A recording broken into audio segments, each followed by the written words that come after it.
Astrology है, ज्योतिष एक डिवाइन नॉलेज है, दैवी विद्या है। पिछले लेक्चर में हमने आपको बताया कि राहु जो ग्रह है, प्लैनेट है, यदि कुंडली के सेकंड और थर्ड हाउस में अगर बैठेगा तो क्या फल होगा। आज जो टॉपिक है कि यदि राहु कुंडली के फोर्थ हाउस में, चतुर्थ घर में अगर बैठेगा तो क्या फल मिलेगा, इसको आप कैसे बताएंगे। इसके लिए एक तो राहु के कारकत्व सिग्निफिकेशंस आपको मालूम होने चाहिए। राहु से आप क्या क्या चीज़ें व्यक्ति के बारे में पता कर सकते हैं। इसके अलावा फोर्थ हाउस में बैठा है तो फोर्थ हाउस के सिग्निफिकेशंस, यानी फोर्थ हाउस से आप क्या क्या चीज़ें मालूम करेंगे व्यक्ति के बारे में। इसके अलावा यदि राहु के साथ कोई ग्रह बैठा है, कंजंक्शन या किसी ग्रह की दृष्टि है, आस्पेक्ट, उसको भी देखिए। और राहु का बल, स्ट्रेंथ कितना है, कितनी पावर है, कितने डिग्री का है, ये भी देखना है। इसके अलावा राहु यहाँ किस नंबर की राशि में बैठा है उसके मुताबिक फल देगा। और फिर जब राहु फोर्थ हाउस में बैठता है तो कुछ यहाँ पर योग बनते हैं, उसके बारे में भी आपको बताएंगे। क्लियर। तो सबसे पहले देखते हैं कि राहु के कारकत्व क्या क्या हैं। तो राहु जो है ये भ्रम का कारक है, राइट। कन्फ्यूज़ करता है व्यक्ति को, कन्फ्यूजन क्रिएट करता है।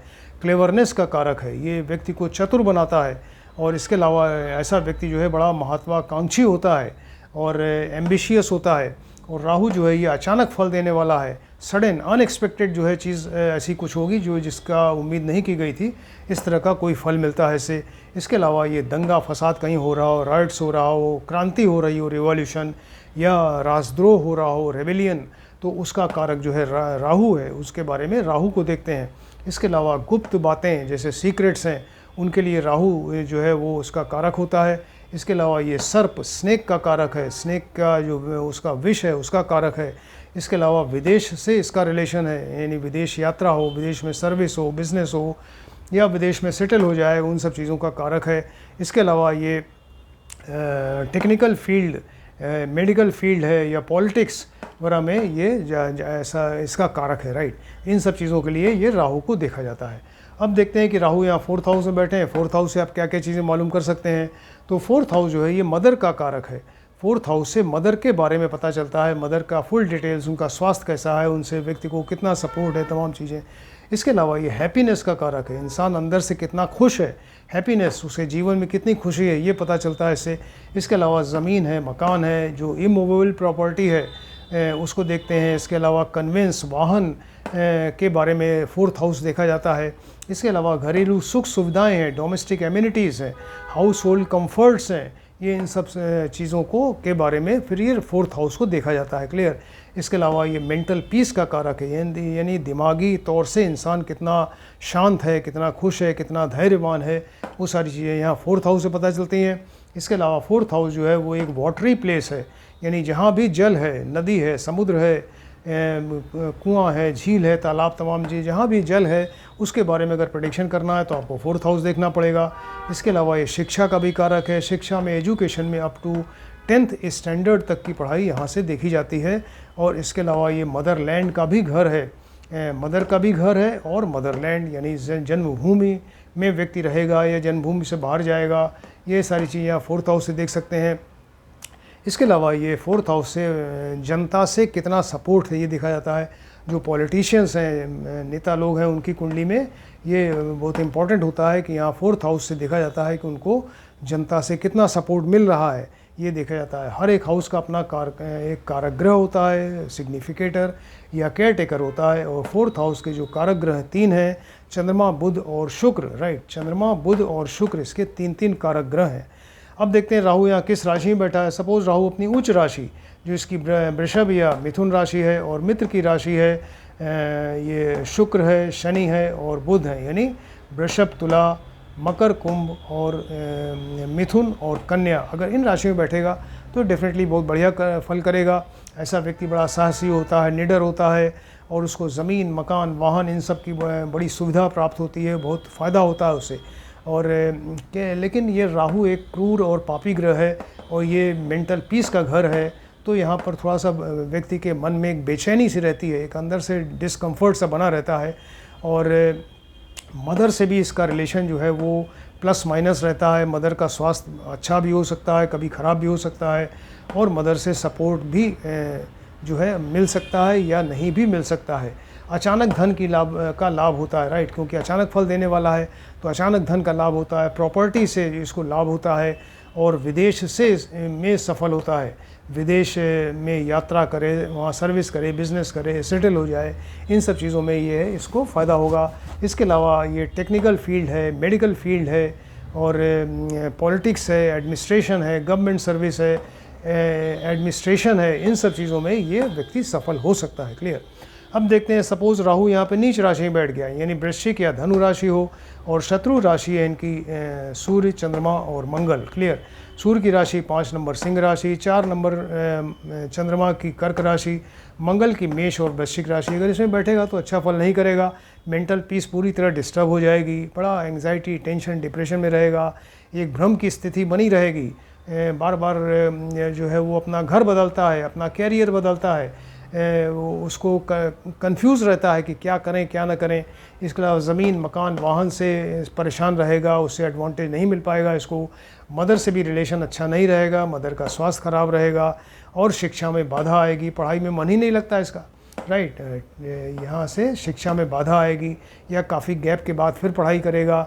और इसके अलावा जो है यहाँ पर ये चूँकि राहु 4th हाउस में बैठा है, तो यहाँ पे चेस्ट है, छाती है, लंग्स, फेफड़ा है, या हार्ट में कुछ प्रॉब्लम हो सकती है, कोई रोग हो सकता है। क्लियर। ये सब इतना बताया कि ये यहाँ पर राहु अच्छी राशि या ख़राब राशि में बैठे। अब यहाँ राहु अगर ये 4th हाउस में बैठते हैं, कुछ योग बन सकते हैं। एक तो इससे काल सर्प योग बन सकता है। राहु जहाँ बैठते हैं उसके बिल्कुल अपोजिट साइड में यहाँ केतु बैठते हैं 180 डिग्री पे। तो काल सर्प योग बनने के लिए राहु को 1 नंबर से लेके और 6 नंबर के बीच में होना चाहिए, या तो यहाँ हो, यहाँ हो, यहाँ, यहाँ, या यहाँ तक हो। 1 नंबर से 6 नंबर के बीच में राहु हो, उसके ठीक सामने वाले हाउस में ये केतु होगा। तो ये क्या होगा, अगर काल सर्प योग बनता है तो काल सर्प योग बनने से राहु और केतु जहाँ पर हैं उसके बीच में सारे ग्रह आ जाएं, यानी सूर्य से लेकर शनि तक, वो चाहे लेफ्ट साइड में हो चाहे राइट साइड में, अगर सारे ग्रह जो हैं वो राहु केतु के बीच में आ जाएंगे, एक भी ग्रह बाहर नहीं होना चाहिए, तब वो काल सर्प योग बनता है। काल सर्प योग बनने से व्यक्ति का हर काम डिले होता है, परेशान होता है। लेकिन ये मेनली डिपेंड करता है कि राहु किस नंबर की राशि में है। अगर अपने मित्र की राशि में या उच्च की राशि में है तो फिर ये उस भाव संबंधी अच्छा फल देगा। अगर ये शत्रु की राशि में या नीच की राशि में है तो उस भाव से रिलेटेड फल इसका खराब हो जाएगा। ये है काल सर्प योग। सेकंड नंबर है, सपोज सूर्य के साथ अगर यहाँ पे राहु के साथ सूर्य बैठ जाए तो ये सूर्य ग्रहण लग जाता है, क्योंकि राहु सूर्य को ग्रहण लगाते हैं। तो इसमें क्या होगा, ये सूर्य पिता के कारक हैं, पिता से मतभेद रहेगा व्यक्ति का, पिता से नहीं बनेगी, अनबन रहेगी, और जातक जो कैंडिडेट है और पिता दोनों का स्वास्थ्य खराब रहेगा। क्लियर। इसके अलावा कैरियर में इसको प्रॉब्लम होगी, संघर्ष होगा जीवन में, ये सारी चीज़ें हेल्थ से रिलेटेड प्रॉब्लम बनी रहेगी। अब सपोज़ राहु के साथ चंद्रमा बैठ जाए तब भी चंद्र ग्रहण लगता है, क्योंकि राहु सूर्य और चंद्रमा दोनों को ग्रहण लगाते हैं। तो चंद्र ग्रहण लगने से क्या होगा, यहाँ पे 4th हाउस है, मेंटल पीस का घर है, तो यहाँ पर एंग्जाइटी, टेंशन, डिप्रेशन बना रहेगा, मेंटल पीस एकदम गायब हो जाएगी। ये बड़ा अशांत दिमाग रहेगा, हमें हर समय कंफ्यूज्ड है, और एंग्जाइटी, टेंशन, डिप्रेशन बना रहेगा, मदर से रिलेशन अच्छा नहीं होगा इसका, और इसके अलावा जीवन में बड़ा इसके संघर्ष रहेगा। क्लियर।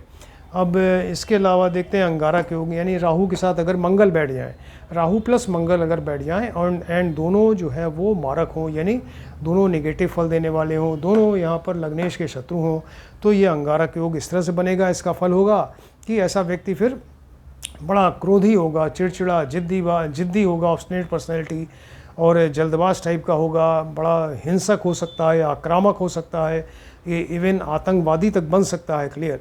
लेकिन अगर ये दोनों राहु एंड मंगल दोनों खराब हैं, खराब फल देने वाले हैं तब। लेकिन सपोज़ अगर राहु और मंगल दोनों योग कारक हैं और लग्नेश के मित्र हैं, उस केस में ये अंगारा के योग अच्छा फल भी देगा। यानी ऐसा व्यक्ति बड़ा साहसी, निडर और बड़ा बोल्ड, करेजियस होता है, और इसके अलावा वो जीवन में बड़ा प्रोग्रेस करता है, बहुत इसका मान सम्मान होता है, बहुत रिच होता है। क्लियर। अब ये देखते हैं गुरु चांडाल योग एक बन सकता है। सपोज राहु के साथ गुरु बैठ जाए तो गुरु चांडाल योग बनता है। इसमें राहु और गुरु दोनों को नेगेटिव फल देने वाला होना चाहिए, यानी मारक होना चाहिए और लग्नेश के शत्रु होना चाहिए। तो ये गुरु चांडाल योग बनने से क्या होगा, गुरु चांडाल योग बनने से गुरु की शुभता कम हो जाएगी, क्योंकि ये पापी और क्रूर ग्रह है, गुरु उतने ही शुभ ग्रह हैं, तो गुरु की शुभता जो है, ऑस्पिशियसनेस कम हो जाएगी, और उसका व्यक्ति का बुद्धि है, ज्ञान है, शिक्षा, ये सब कम हो जाएगी, या उसको गलत साइड में उसका यूज़ करेगा। और इसके अलावा गलत निर्णय ले सकता है, जजमेंट उसका गलत होगा, बुद्धि भ्रमित रहेगी, हर समय कंफ्यूज रहेगा, क्या करें क्या न करें, ये प्रॉब्लम है। लेकिन दोनों को मारक होना चाहिए, राहु एंड इसको गुरु को। क्लियर। इसके बाद है फिर राहु राजयोग बन सकता है। राहु राजयोग कहते हैं कि जब राहु अपनी उच्च राशि में केंद्र या त्रिकोण में हो, और ये यहाँ सपोज अपनी उच्च राशि में वृषभ या मिथुन में है, और केंद्र का मतलब 1, 4, 7, 10 या त्रिकोण 1, 5, 9 में हो, तो यहाँ पर ये 4th हाउस में बैठे हुए हैं, तो यहाँ राहु राजयोग भी बन सकता है। और इससे क्या होगा, व्यक्ति जो है पॉलिटिक्स में और इसके अलावा कूटनीति में, डिप्लोमेसी में बड़ा सफल होता है, और इसके अलावा जीवन में बड़ा प्रोग्रेस करता है, बहुत रिच होता है, मान सम्मान होता है उसका, और अचानक उसको धन की प्राप्ति हो सकती है। क्लियर।